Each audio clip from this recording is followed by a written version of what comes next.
"Leave me, save my baby, please," she whispered. "I'll save you both."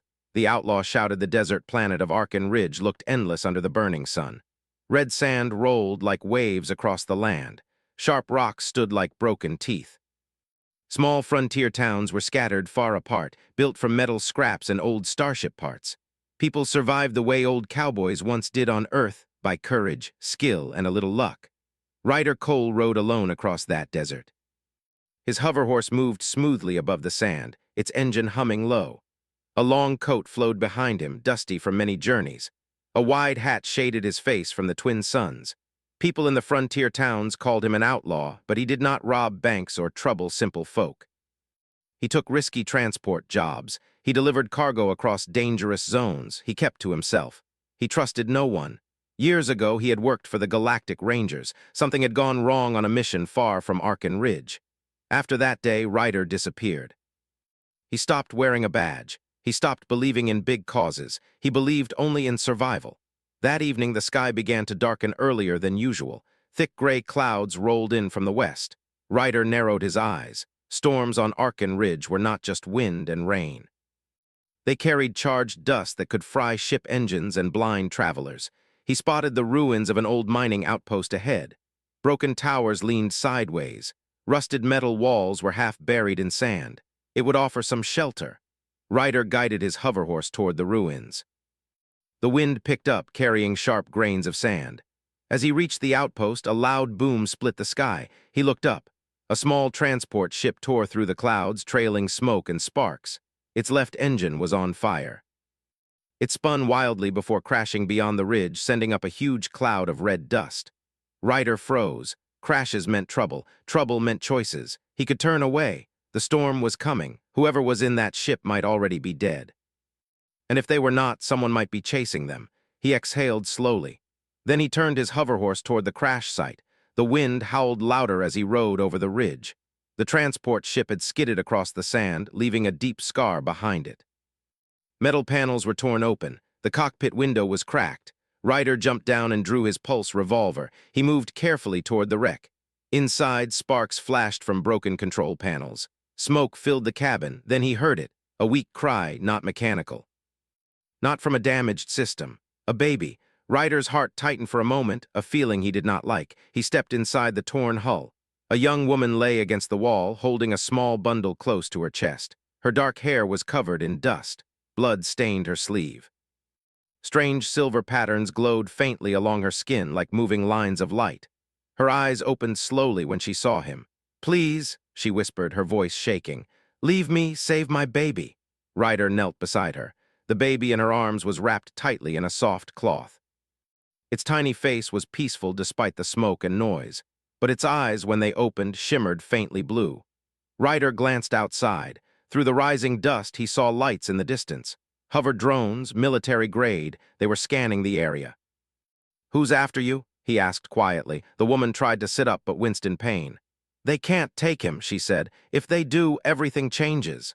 The drones moved closer, red scanning beams cutting through the storm. Ryder made his choice.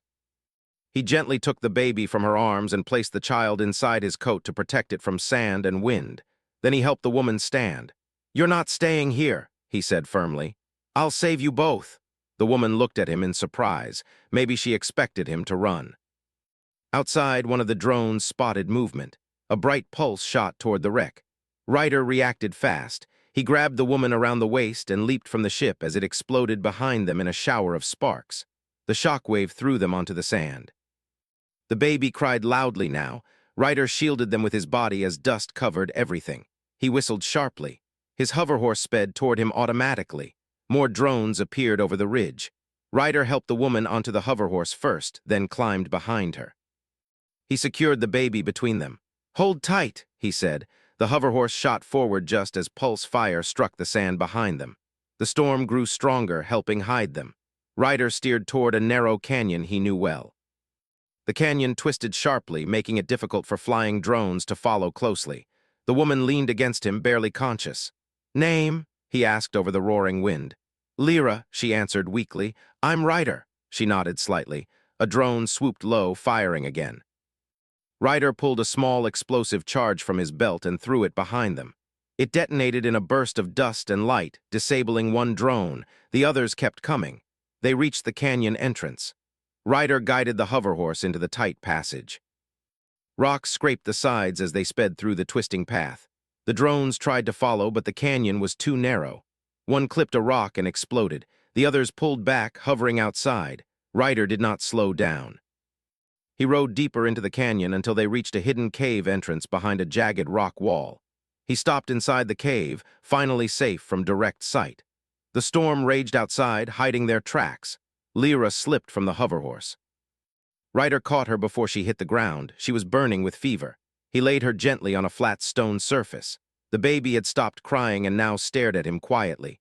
For a moment, Ryder looked into the child's glowing blue eyes. There was something strange there, calm. "Awareness, you're causing a lot of trouble for someone so small," Ryder muttered softly. He turned back to Lyra. He cleaned her wound with water from his supply pack. The silver patterns on her skin glowed brighter as he worked. "You're not from around here," he said quietly. She shook her head. "No." Before she could say more, a deep rumble echoed through the canyon. Ryder stepped outside the cave entrance and looked toward the sky. Through the thinning storm clouds, he saw a large ship hovering far above the desert, not a simple patrol craft. A warship, its engines glowed like distant suns. Ryder's jaw tightened. This was no simple bounty chase. Someone powerful wanted that child. He returned to the cave and looked at Lyra and the baby. His quiet life on Arkin Ridge had just ended. He could leave now. Slip away before the warship searched deeper. But he did not move. Instead, he checked his weapons. He sealed the cave entrance more carefully with loose rocks. He prepared for a longer fight. As he sat near the cave opening, watching the storm fade into night, he realized something unexpected. For the first time in years, he did not feel empty. He felt responsible. Outside, the massive warship slowly turned in the sky, scanning the desert. Inside the hidden cave, an outlaw made a promise without speaking it aloud. No matter who was coming, he would not let them take the child, and he would not leave Lyra behind. The real fight had only just begun. The storm outside the canyon slowly faded during the night, leaving the desert quiet again. Inside the hidden cave, Ryder Cole stayed awake, sitting near the entrance with his pulse revolver resting across his knees. He listened carefully to every sound. Years of surviving alone had trained him to never relax completely, especially when danger was close. Behind him, Lyra slept restlessly. The wound on her side had been cleaned and wrapped, but she was still weak. The baby lay beside her, wrapped in Ryder's spare cloak. The child slept peacefully, as if the chaos outside meant nothing. Ryder glanced back at them often. He did not understand why he felt responsible for strangers. Normally, he would have helped just enough to survive the moment, then moved on. But something about Lyra's desperate whisper, "Save my baby," stayed in his mind. And the warship above the desert made everything worse. At sunrise, light filtered into the cave. Lyra stirred and slowly opened her eyes. She looked confused at first, then remembered where she was. Her gaze moved quickly toward the baby, and she relaxed when she saw him safe. "You stayed," she said softly. Ryder shrugged. "Didn't seem right to leave." She tried to sit up, wincing slightly. "You shouldn't move too fast," Ryder said. "You lost a lot of blood." Lyra nodded, then looked at him carefully, studying his face like she was trying to understand what kind of man he was. "You are not like the others here," she said. "Depends who you ask," he replied with a small smile. Outside, distant sounds echoed, faint engine hums moving across the sky. Ryder's expression turned serious again. "Your friends are still searching." "They are not my friends," Lyra said quietly. She hesitated for a moment, then spoke again. "You deserve to know why they are hunting us." Ryder listened without interrupting. "My people come from a distant system," she explained. "We are guardians of star energy, ancient forces that shape how systems grow and survive." The child, she looked down at the baby with warmth. "He carries a rare gift. His existence is important." Ryder crossed his arms. "Important enough for a warship?" "Yes," she answered simply. "A powerful organization called Helios Dominion wants control over star energy. They believe the child can help them stabilize dangerous regions of space and expand their control, but they would use that power without care for life." Ryder did not like powerful organizations. In his experience, power often meant people getting hurt. "So they chase a mother and a baby across the desert," he said. "Doesn't sound like heroes." Lyra shook her head. "They will not stop." The baby suddenly opened his eyes. Blue light shimmered faintly, reflecting off the cave walls. Ryder noticed again how calm the child seemed. "What's his name?" Ryder asked. "Cale," she said softly. Cale reached out a tiny hand toward Ryder, almost as if recognizing him. Ryder hesitated, then gently held the child's hand. The faint glow around Cale brightened for a moment, then faded. "That happens often?" Ryder asked. "No," Lyra replied, "not like that." Ryder released the child's hand slowly, feeling something strange, not fear, but a quiet sense of connection. "We need to move," he said after a moment. "They'll scan this canyon sooner or later." Lyra agreed, though she still looked weak. Ryder packed his supplies quickly, making sure they left no obvious signs behind. Outside, the desert looked peaceful again, but Ryder knew better. The warship was still somewhere above the clouds. He helped Lyra onto the hoverhorse, placing Cale safely between them.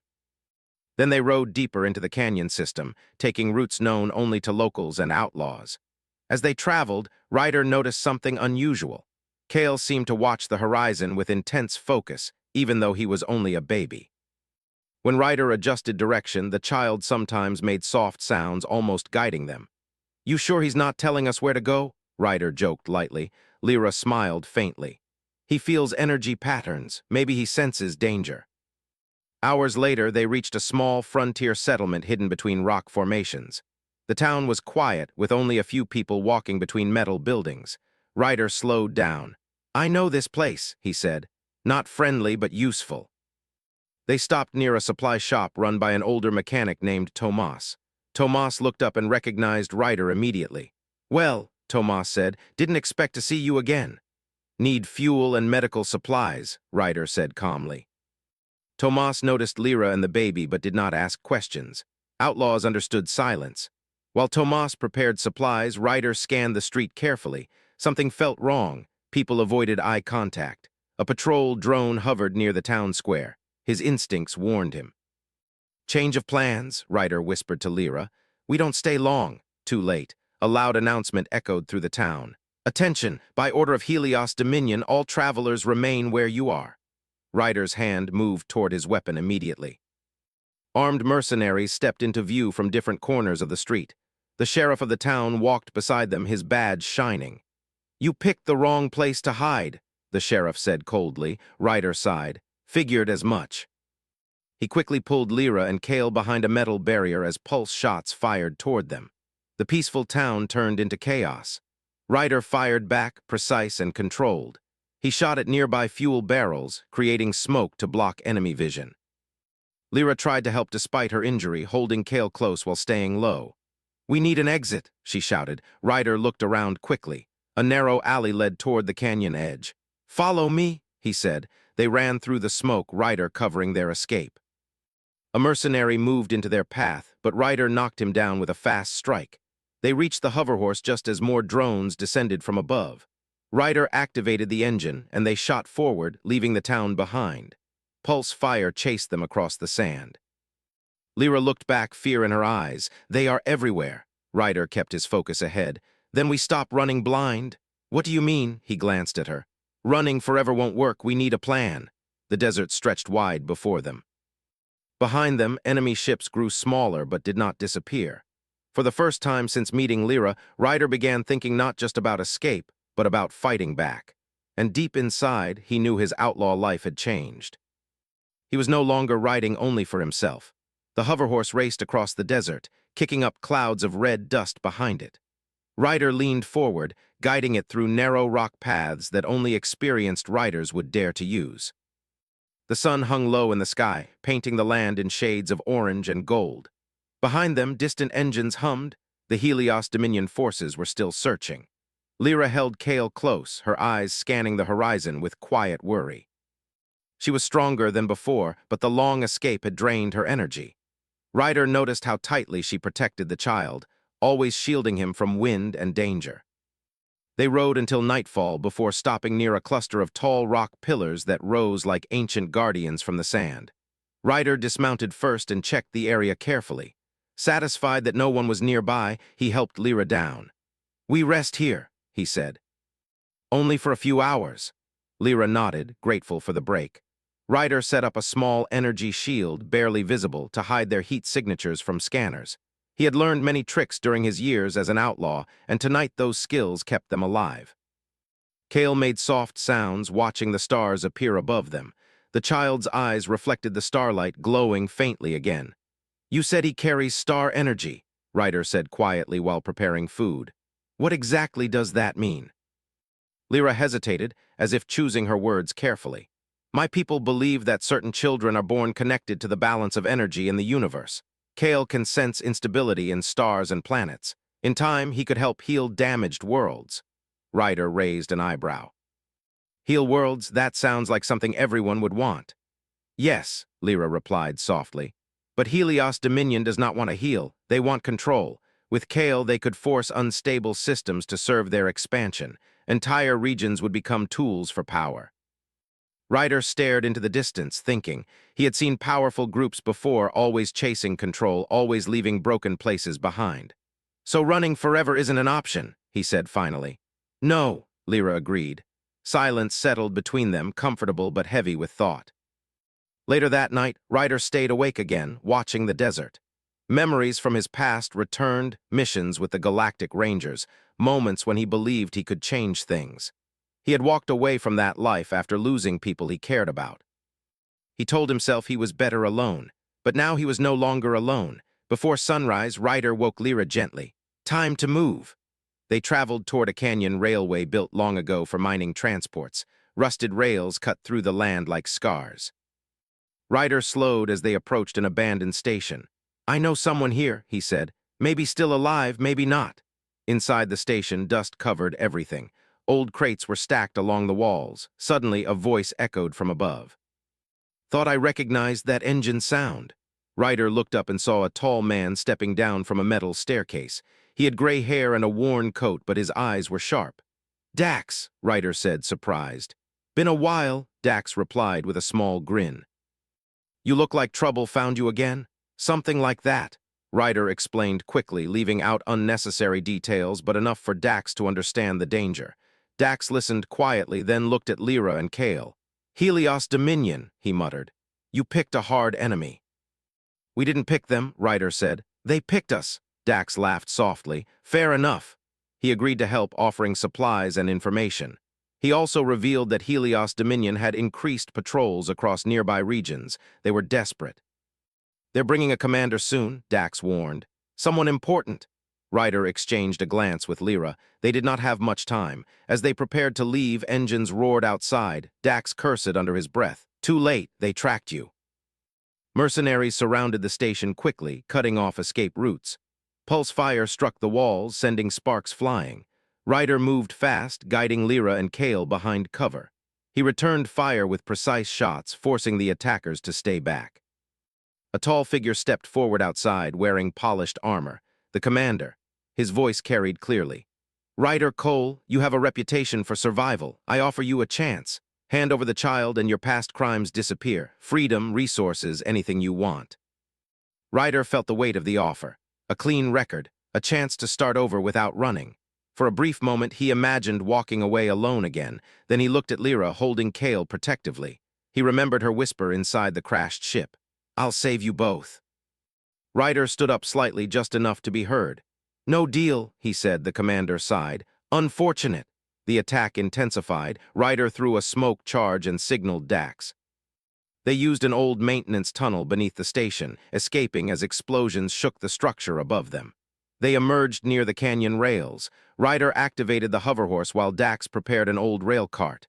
"I'll slow them down," Dax said. "You go." Ryder hesitated. "You sure?" Dax smiled. "Someone has to stay behind and remind them this desert fights back." Ryder nodded, grateful but serious. He helped Lyra onto the hoverhorse and secured Cale safely. They sped away just as explosions echoed behind them. As they rode through the canyon, Ryder felt something shift inside him. He had refused freedom to protect strangers. That choice surprised even him. Lyra watched him quietly. "You could have walked away." "Maybe," he said, "but I'm tired of walking away." The desert opened into a wide valley filled with glowing crystals embedded in the ground. Cale reached toward the lights and the crystals shimmered brighter. Ryder noticed.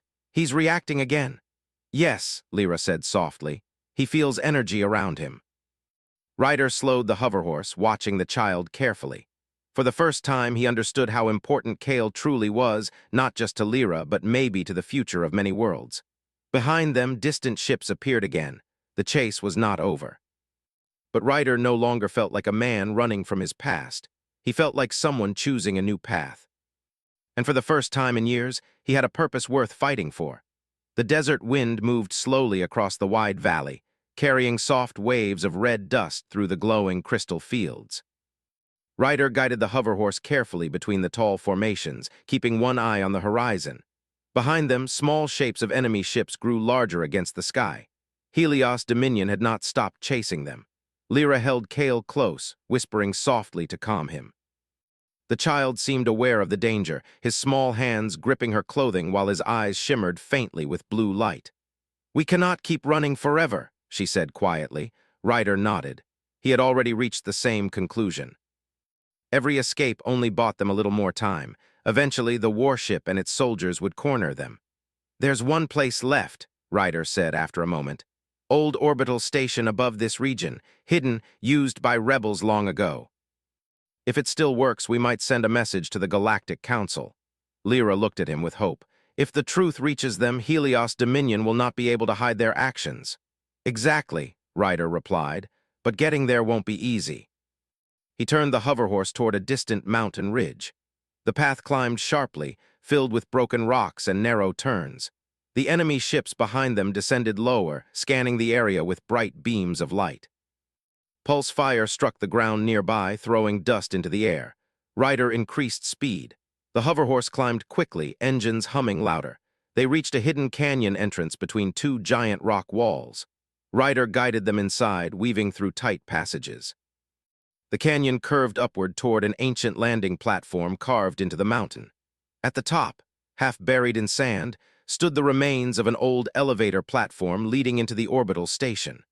Ryder jumped down and began activating the control panel. Sparks flickered as ancient systems struggled to power on. "Come on," he muttered. Behind them, enemy ships approached the canyon entrance. The platform finally hummed to life. "Get on," Ryder called. Lyra stepped onto the platform, holding Kale close. Ryder followed, pressing the final control. The platform rose slowly into the mountain, carrying them upward toward the hidden station. Outside, pulse shots struck the rock walls, but the platform disappeared into darkness before the enemy could reach them. Inside the mountain, dim lights flickered on one by one. Dust covered everything, showing that no one had used this place in years. The platform stopped inside a large hangar filled with old starfighters and broken equipment. Ryder looked around with a small smile. Still standing, they moved quickly toward the central control room. Lyra sat at an old console while Ryder searched for power cells. "Can you activate communications?" he asked. "I will try," she replied. The system slowly came alive, screens lighting up with ancient symbols. Lyra worked carefully, connecting to long-range transmitters. Suddenly, alarms sounded. "They followed us," Ryder said, looking at a monitor showing enemy ships landing outside the mountain entrance. "They will reach us soon," Lyra said. Ryder nodded. "Then we don't have much time." He grabbed a rifle from an old weapon rack and checked its charge. Then he moved toward the hangar doors, preparing to defend the station. Mercenaries entered through the lower tunnels minutes later. Footsteps echoed through the metal halls. Ryder waited behind cover. When the first enemy appeared, he fired, forcing them back. Sparks flew as pulse shots hit the walls around him. He moved constantly, never staying in one place, using every corner and shadow to slow their advance. Meanwhile, Lyra continued working at the console. She connected to a secure frequency and began transmitting evidence stored in her ship's data core, recordings, documents, proof of Helios Dominion's plans. "We need more time," she called. "I'll give you all the time you need," Ryder replied calmly. The commander from earlier stepped into view at the far end of the hall, surrounded by soldiers. "You cannot win," the commander said. "Hand over the child and this ends." Ryder shook his head slightly. "Not happening." The battle intensified. Explosions shook the station as enemy forces pushed forward. Ryder retreated step by step, guiding them away from the control room. Inside, Kale suddenly began to glow brighter. The lights around him flickered, responding to his energy. Lyra watched in surprise as the station's failing system stabilized. "He is helping," she whispered. Power surged through the station, activating defense turrets that had been offline for decades. The turrets fired automatically, slowing the enemy advance. Outside, enemy ships tried to blast the mountain entrance, but the station's shields flickered back to life. Ryder noticed the change immediately. "Nice timing, kid," he said with a small grin. Finally, Lyra finished the transmission. "It is done," she said, relief filling her voice. "The Galactic Council has received everything." Moments later, warning signals appeared on enemy monitors. Helios Dominion forces hesitated, realizing their secrecy was gone. The commander stared at Ryder across the hall. "This is not over," he said before retreating. Enemy forces withdrew quickly, leaving the station behind. Silence returned. Ryder lowered his weapon slowly, breathing deeply. The fight was finally finished. He returned to the control room where Lyra sat holding Kale. "You did it," she said softly. "We did it," he corrected. They walked outside together as the sun began to rise over Arkin Ridge. The desert stretched endlessly below them, peaceful once again. Ryder leaned against the railing, watching the horizon. For the first time in years, he felt calm. "What will you do now?" Lyra asked. He thought for a moment. "I used to ride alone," he said. "Seemed easier that way, but maybe easier isn't always better." Kale reached toward him again, smiling. Ryder smiled back. "Guess I'll stick around," he said quietly. Lyra's eyes softened with gratitude. Together they watched the sunrise, knowing the future would bring new challenges, but they would face them together. And as Ryder looked across the endless desert, he realized he was no longer just an outlaw. He had become something more, a protector, a guardian. And for the first time in many years, he felt like he had finally found where he belonged.